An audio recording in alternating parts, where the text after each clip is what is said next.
So I'm starting with pharmacology section, and among pharmacology section I start with endocrine. And since my current posting is going on gynecology and obstetric department, so I'll be starting with sex hormones. Okay, sex hormones. Okay, there are major two types of sex hormones. One is male sex hormone and the other one is female sex hormone. Okay, among the male sex hormone, androgens, they are also called androgens, and female sex hormone, they are not referred to as gynogens, but there are two. Okay, mainly two, estrogen and progesterone, and in male it is androgen. Today we'll only focus on male sex hormones, or we call them androgens. Okay, we'll discuss it, the androgens topic, like what are androgens, what are the types of androgens, how are they synthesized in the body, what are their actions, what are their uses, what are their side effects, and lastly we'll discuss something about anabolic steroids. Okay, androgens.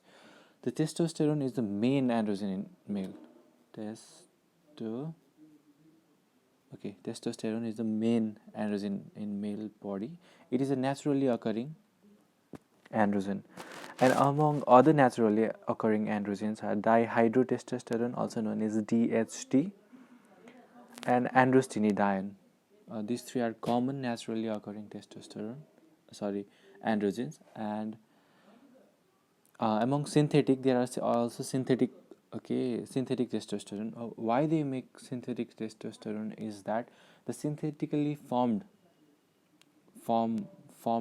androgens have better bioavailability, longer half-life, means they alter the pharmacokinetics of the androgens and they make the synthetic form. Okay, so we discussed there are two types, natural and synthetic. Among natural testosterone, DHT, that is dihydrotestosterone, androstenedione, and among synthetic, methyl testosterone is the most important. Okay,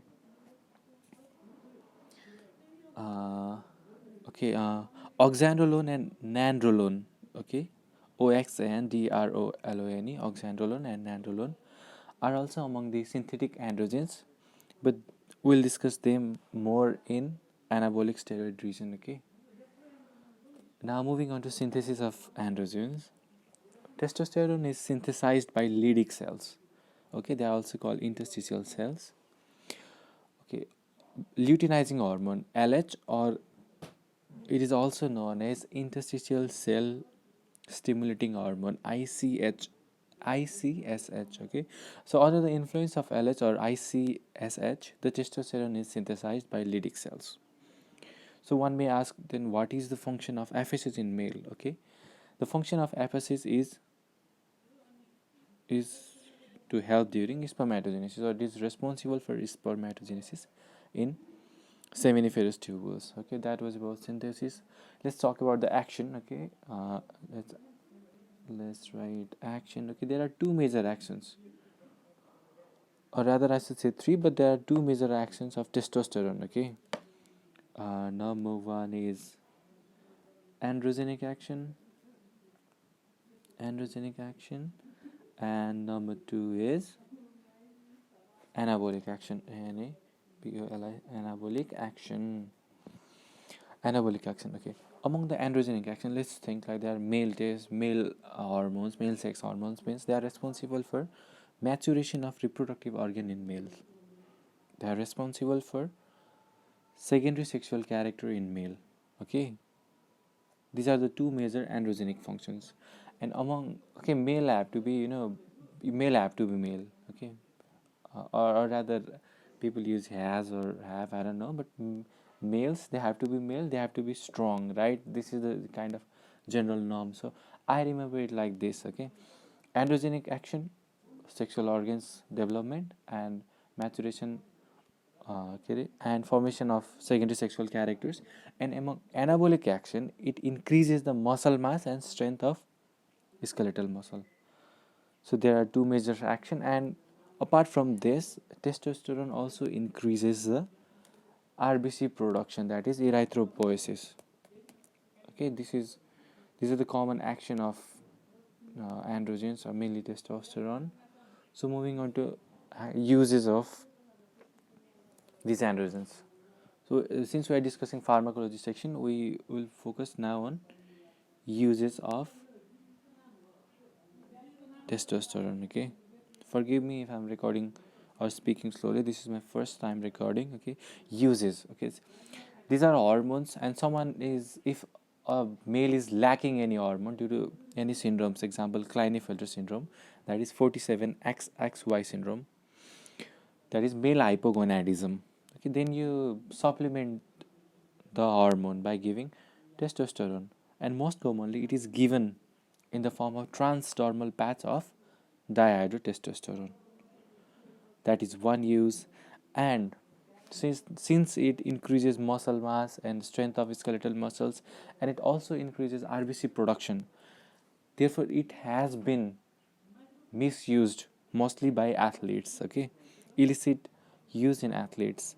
Therefore it is also used in there is a test called dope test. Okay, uh, that they test whether the athlete has been supplementing extra testosterone or not to enhance their or boost their performance. Okay, testosterone is also used, okay, for senile osteoporosis in male. Okay, remember in female there are other drugs, but in male testosterone supplementation is also used in senile osteoporosis. Okay, those were the two main uses, I think. Okay, yeah, well, first is male hypogonadism, and second is illicit use in athletes. Okay, those are the two major uses. Now moving on to side side effects. Okay, moving on to side effects. The side effects are, okay, example, a woman uses a testosterone. Okay, or if she has a husband who uses testosterone and somehow she gets access to the testosterone supplement, then what can happen to her? She'll get hirsutism, that is increased hair growth. She'll have menstrual irregularities. She may have breast atrophy. She may develop problems of acne, and her voice might get deepened. This is called virilization. Okay, means development of a male characteristic in a female. Okay, then if a child gets access to testosterone, then he or she might end up having premature closure of their epiphysis, thus leading to stunted growth. Rather, not stunted, but retardation in growth. Okay, it also promotes sodium and water retention, thus causing edema. And mainly methyl testosterone, it causes cholestatic jaundice. Remember the androgens and female sex hormones, testosterone, estrogen, progesterone, they all can cause cholestatic problems. Okay, now moving on to we're done with side effects, I think. Yes. Oh, okay, overuse can also lead to aggression and dependence. Okay, aggression and dependence. Okay, uh, now we'll move on to anabolic steroids. Okay, anabolic steroids. Among anabolic steroids, the common there's a mnemonic called NOSE, NOSE, NOSE. Okay, mnemonic among. Okay, let me write it. Anabolic steroids. Okay, anabolic steroids. Remember it. NOSE, NOSE. N for nandrolone, O for oxandrolone, S for stanozolol, E for ethinyl estrenol. Okay, NOSE, remember that. Nandrolone, oxandrolone, stanozolol, and ethyl estrenolol. Okay, NOSE, remember that, NOSE. So what are anabolic steroids? Okay, they are just synthetic androgens with greater anabolic activity and lesser androgenic activity. Means they produce more of the anabolic effect, like increase in muscle mass, strength of skeletal muscle, rather than the androgenic activity. Okay, So you can obviously correlate with illicit use of these drugs. And among uses, okay, these are used in chronic illnesses to improve appetite and well-being.